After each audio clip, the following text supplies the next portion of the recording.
अस्सलाम वालेकुम दोस्तों, आज मैं आपको बेटनोवेट एंड ऑइंटमेंट क्रीम के बारे में बताने वाला हूं।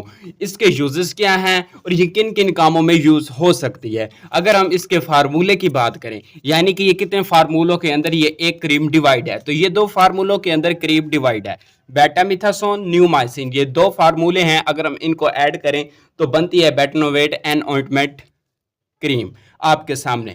अगर हम इसकी बात करें यानी कि इसके यूजेस क्या हैं, ये किसके लिए इस्तेमाल हो सकती है। अगर तो आपको यानी कि किसी किस्म का कोई ज़ख़म हो जाता है, आपके जिस्म के ऊपर कहीं भी कोई ज़ख़म हो जाता है, तो वहाँ पर आप ये लगा सकते हैं। और ख़ास तौर पर जो औरतें अपने चेहरे के लिए परेशान होती है, यानी कि उनकी रंगत एक नहीं आ रही होती, गोरापन नहीं आ रहा होता और आपके चेहरे के ऊपर छाइयाँ धब्बे पड़ जाते हैं कोई क्रीम लगाने से या वैसे पड़ जाते हैं, तो आपके लिए बेटनोवेट एंड ऑइंटमेंट बेस्ट है। पड़ी अगर हम ये बात करें कि हमें क्रीम लेनी चाहिए या ऑइंटमेंट क्रीम लेनी चाहिए, यानी कि हमें क्रीम नहीं लेनी चाहिए, क्योंकि अगर हम बेटनोवेट क्रीम लगाएंगे तो कोई कपड़ा वगैरह लग सकता है, तो उससे क्रीम उतर जाती है। जो बेटनोवेट एंड ऑइंटमेंट है, ये हम अगर चेहरे पर लगाएं या कहाँ कहीं भी लगा सकते हैं। अगर कोई हमें चीज़ यानी कि भी टच होगी, कपड़ा वगैरह टच होगा, तो ये उतरेगी सही, लेकिन जो इसका यानी कि भी इस फ़ायदा है वो अंदर तक पहुंच जाएगा। इसलिए मेरी रेकमेंड है और डॉक्टर की भी रेकमेंड यही बात होती है